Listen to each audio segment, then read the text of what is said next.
In September 1944, in the rolling hills of Lorraine, France, one of the most revealing armored confrontations of World War II was about to unfold. German tank crews, sitting confidently inside their technologically superior Panther and Tiger tanks, had every reason to feel invincible. Their 75mm high-velocity guns could penetrate a Sherman's armor from over 2,000 yards away. Their frontal armor, 100mm thick and sloped to deflect incoming rounds, made them virtually impervious to the American tank's standard gun. When German Panzer crews spotted Sherman tanks on the horizon, they didn't feel fear. They felt pity. British troops had nicknamed the Sherman Ronson, after the cigarette lighter, because it lit up the first time, every time. German tankers had their own joke. They called every destroyed Sherman they passed a Tommy Cooker. The math seemed simple, brutally simple. One Panther could take on 5 Shermans and win. One Tiger could face even more. The Americans, the Germans believed, were sending their boys to die in metal coffins, and there was nothing those crews could do about it. What the German tankers couldn't know, was that the Americans had already figured out the equation, and they changed it entirely. The Sherman tank that rolled off American assembly lines starting in 1942 was never meant to be the best tank in the world. It was meant to be good enough, and there were going to be a staggering number of them. Between 1942 and 1945, American factories produced 49,234 Sherman tanks. To put that in perspective, Germany produced approximately 1,835 Tiger tanks during the entire war. They built around 6,000 Panthers. Against those roughly 8,000 German heavy and medium tanks, the Americans deployed over 40,000 Shermans to Europe alone, not counting those sent to the Pacific or supplied to allied nations through Lend-Lease. The British received thousands. The Soviets got over 8,000. The Free French forces drove them. Even Canada fielded Sherman battalions. The Sherman wasn't a super weapon. It was a mass weapon, and that distinction would prove far more important than any German tank commander initially understood. The Sherman's origins explain both its strengths and its fatal flaws. Before the war, American tank development was paralyzed by competing visions. The infantry branch wanted a slow, heavily armored tank with a big gun that could sit still and blast enemy bunkers. The cavalry wanted a fast, maneuverable tank that could exploit breakthroughs and race through enemy lines. Neither branch got exactly what they wanted, and the Great Depression killed whatever budget might have resolved the debate. When war erupted in Europe, the United States was years behind in armored warfare doctrine and design. The fall of France in May 1940 shocked American military planners into action. The German Blitzkrieg, with its mass tank formations supported by dive bombers and mechanized infantry, had conquered an entire nation in 6 weeks. America needed a modern tank immediately, and the M4 Sherman was the compromise solution developed at emergency speed. It entered production in 1942 with a 75mm gun, a 5-man crew, and a design philosophy that prioritized mechanical reliability and ease of production over raw combat power. The Sherman had real advantages.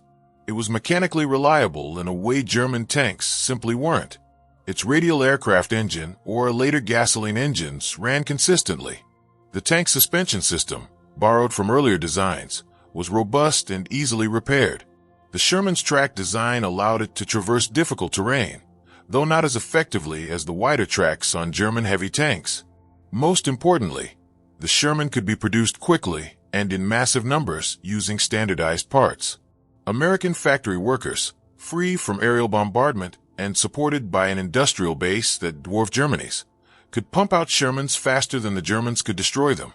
The tank was also designed with combat losses in mind.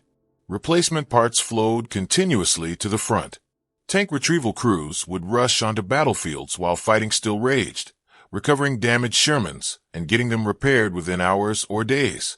Meanwhile, German tanks that broke down or were damaged often had to be abandoned entirely, their crews watching helplessly as perfectly reparable Panthers and Tigers were left behind for lack of spare parts or transport capacity.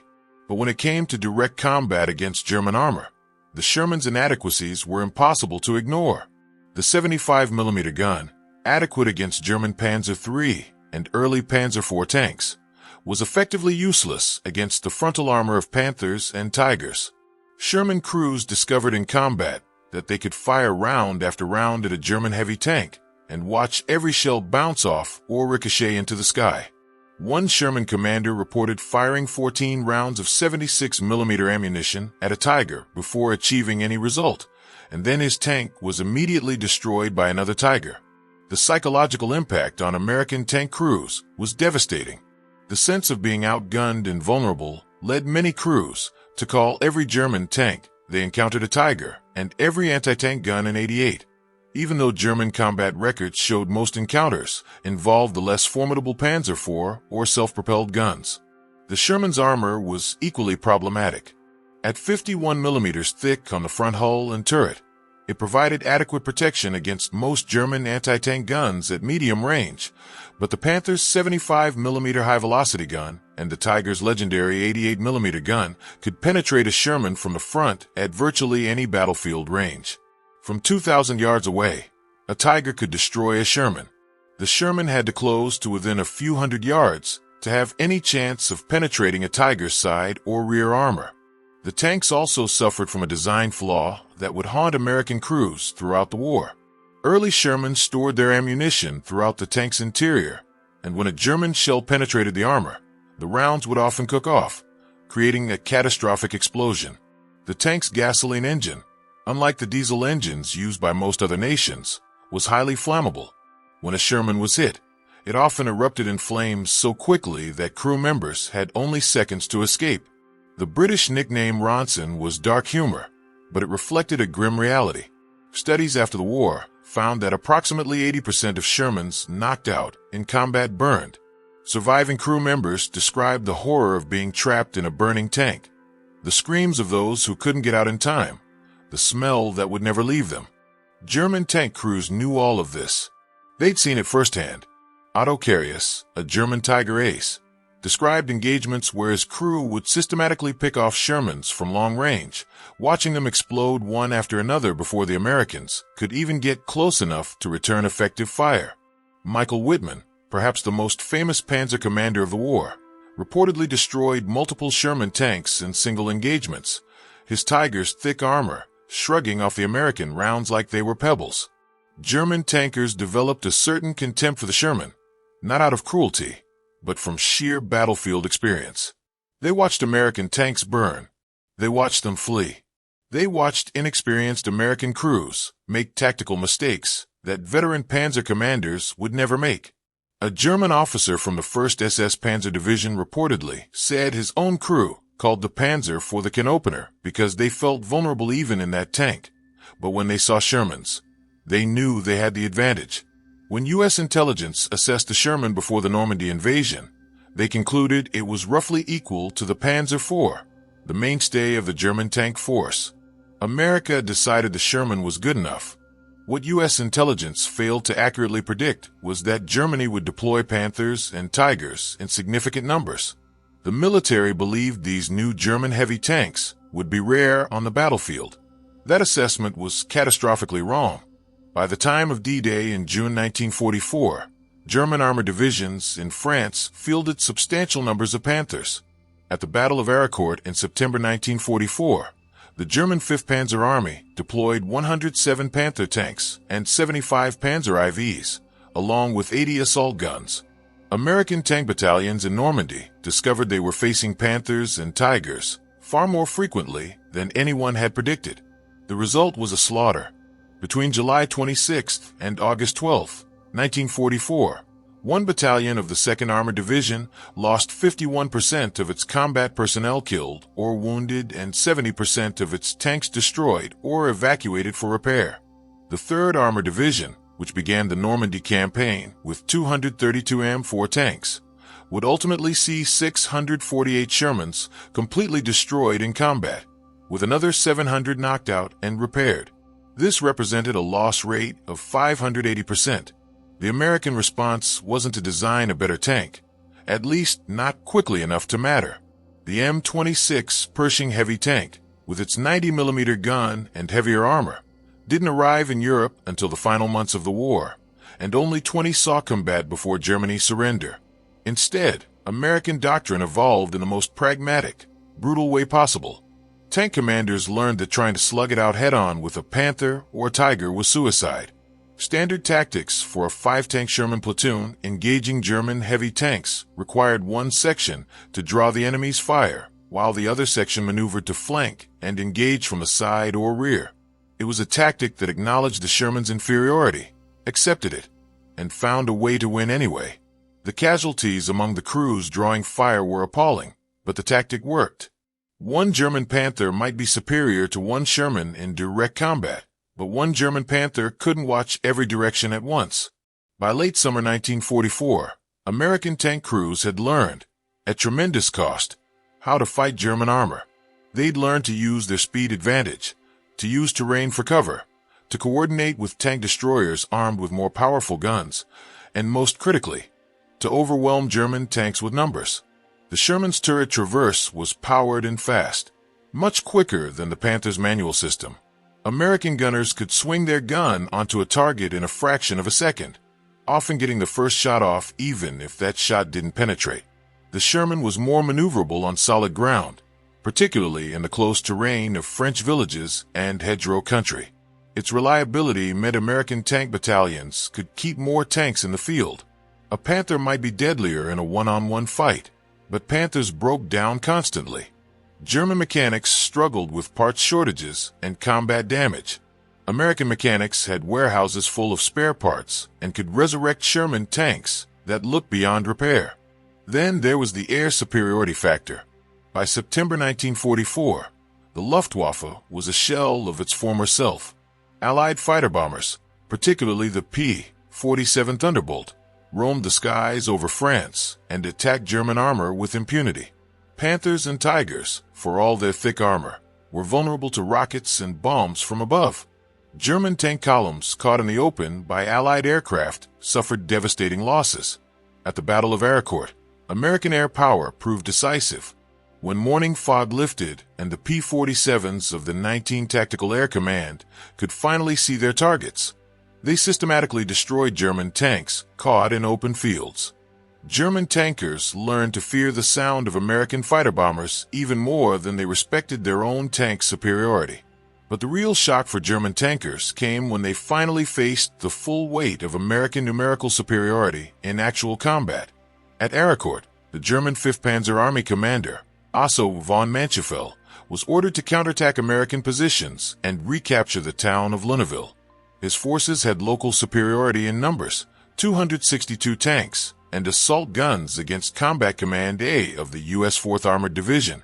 Most importantly, the Germans had those 107 Panthers, superior to the American M4 Shermans in frontal armor protection and main gun range. German commanders anticipated a quick victory.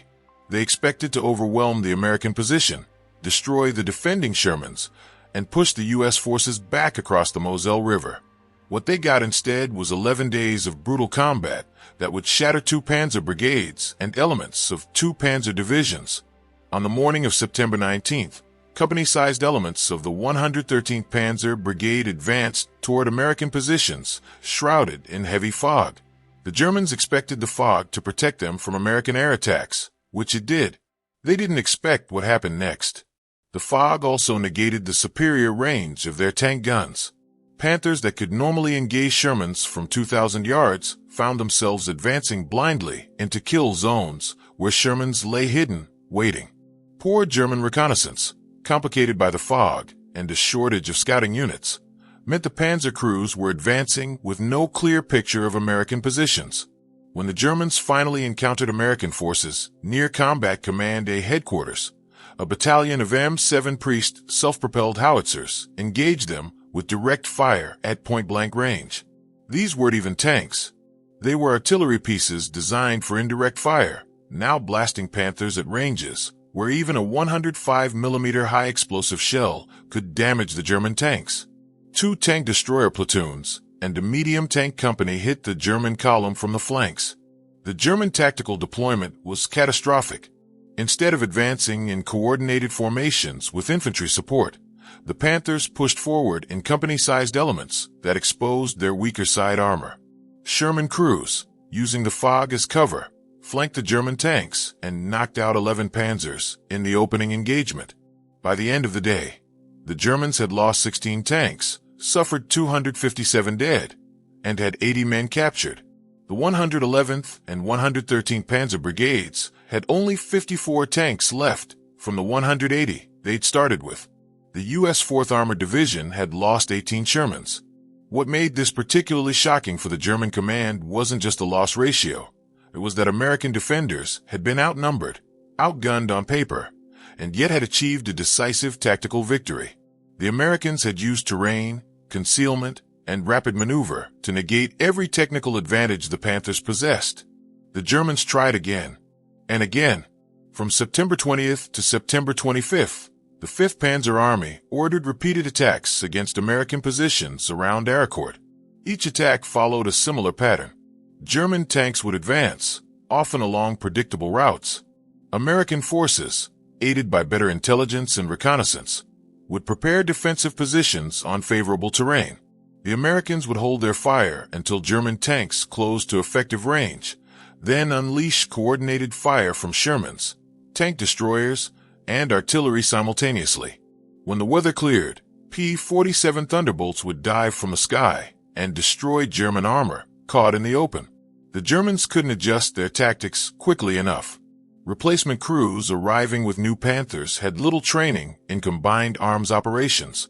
The fuel shortage meant German tanks often couldn't maneuver freely. Communication problems plagued German commanders trying to coordinate multi-pronged attacks. Meanwhile, American tank crews were learning and adapting in real time.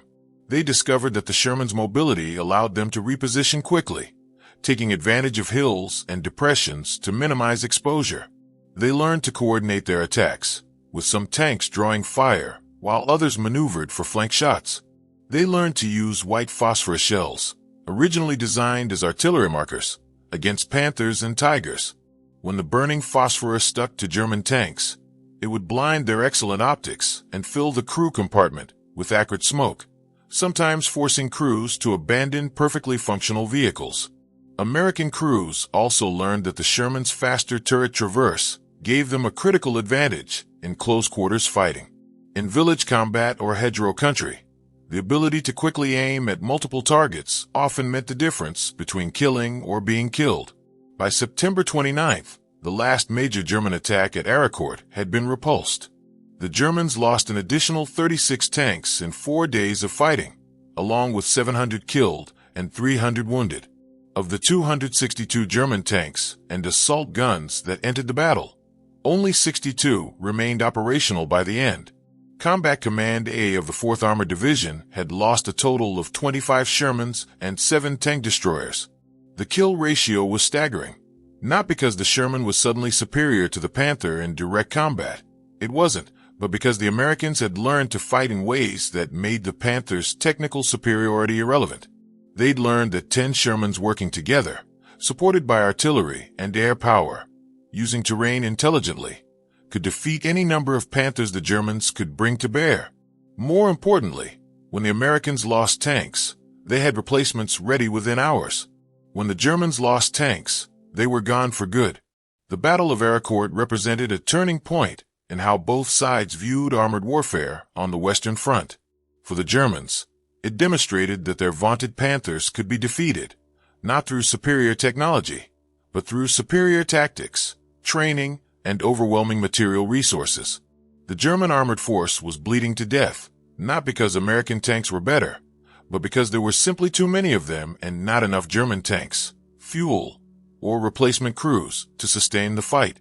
German tank aces could still achieve impressive kill ratios in individual engagements, but those victories were increasingly meaningless in the larger strategic picture.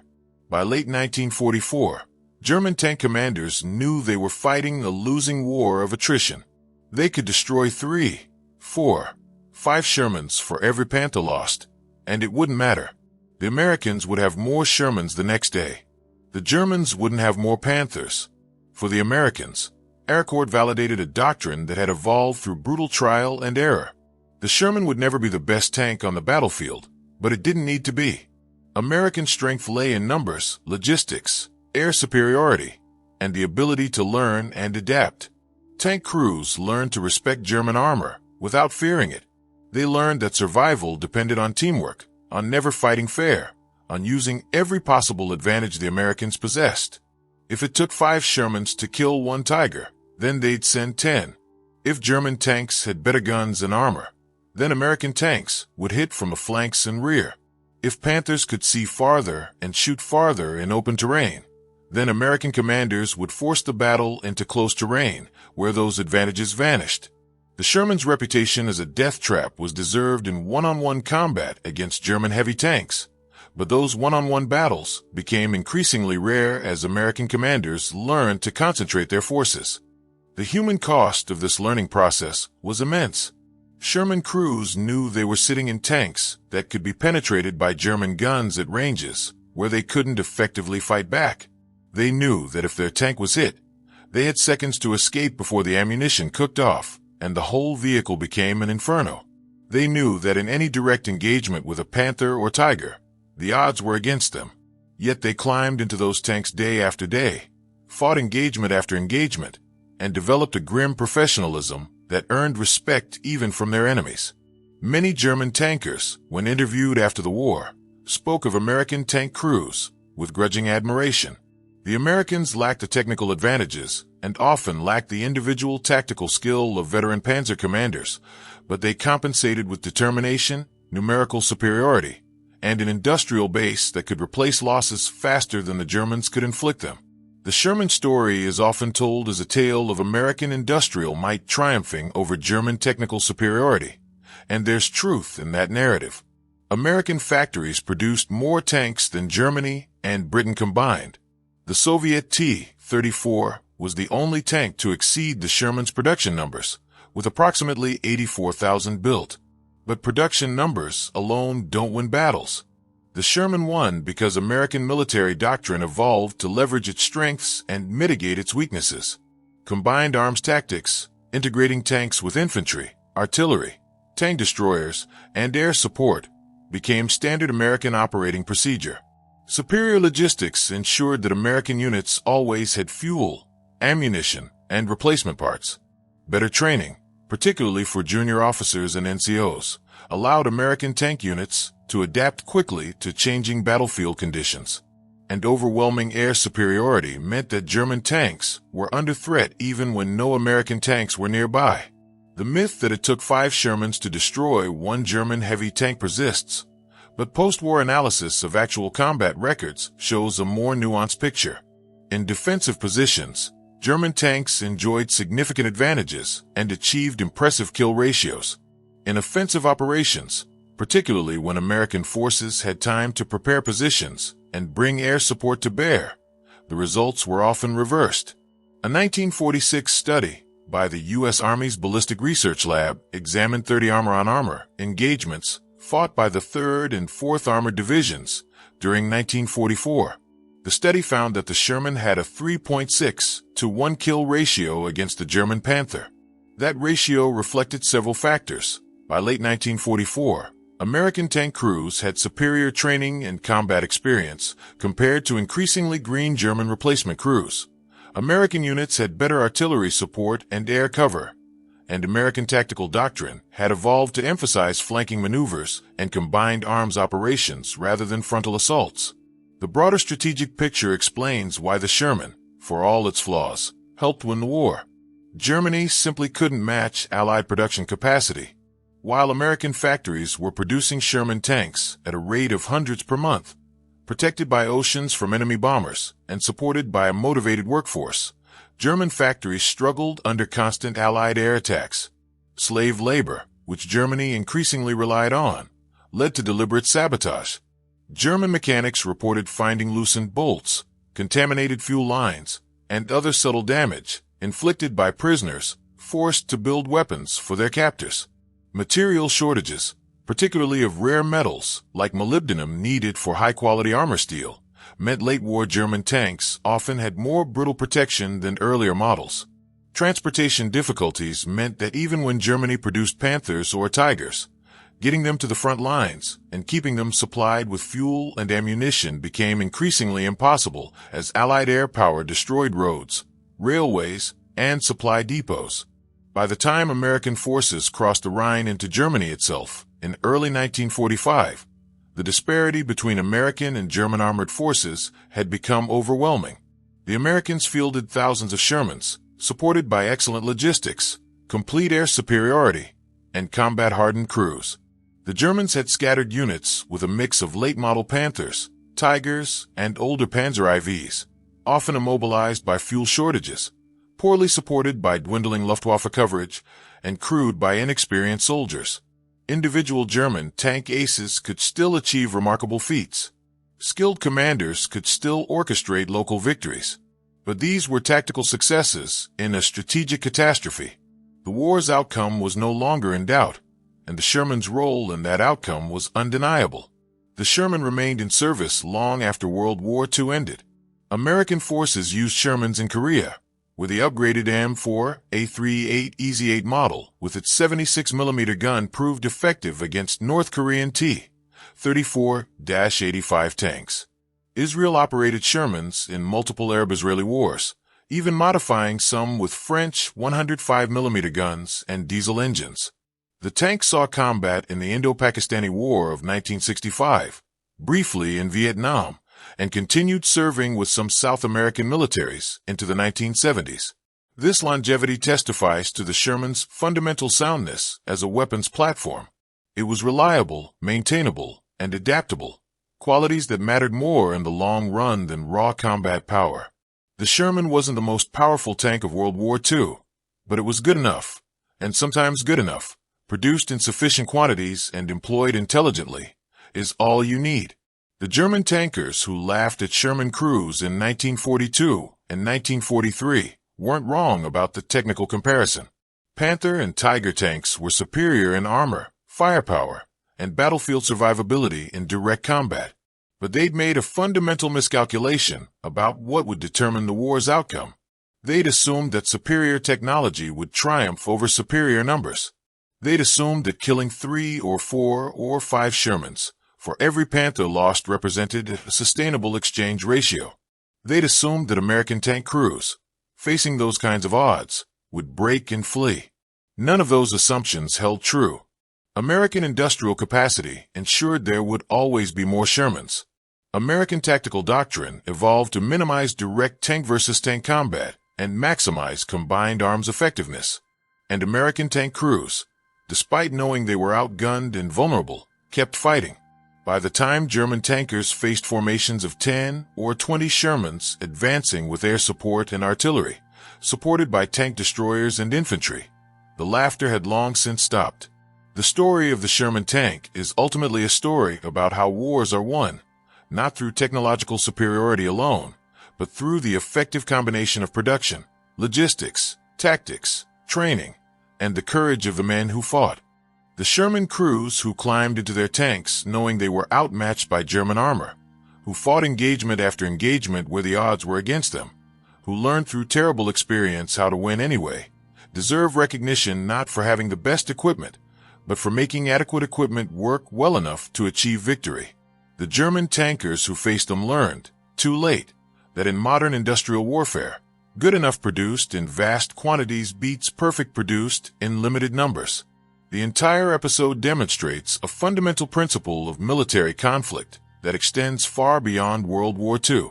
Superior technology provides advantages, sometimes decisive advantages, but wars are won by combining all elements of national power: industrial capacity, logistical systems, tactical doctrine, training, morale, and leadership. The Sherman tank embodied this principle. It wasn't the best tank of World War II by any objective technical measure, but it was the right tank for the United States to build, and it helped achieve victory over enemies who fielded objectively superior individual weapon systems. The Germans never produced enough Panthers and Tigers to offset Allied numerical superiority, air power, and logistical advantages. By the time they realized this, by the time German tankers stopped laughing and started desperately fighting for survival against overwhelming American tank formations, the war's outcome was already decided. What do you think of the Sherman tank? Was it a technological failure redeemed only by American industrial might and the willingness to accept casualties? Or was it actually a successful design that achieved exactly what it needed to achieve by balancing production capability with battlefield effectiveness? Please let us know in the comment section. And in the meantime, thank you very much for watching.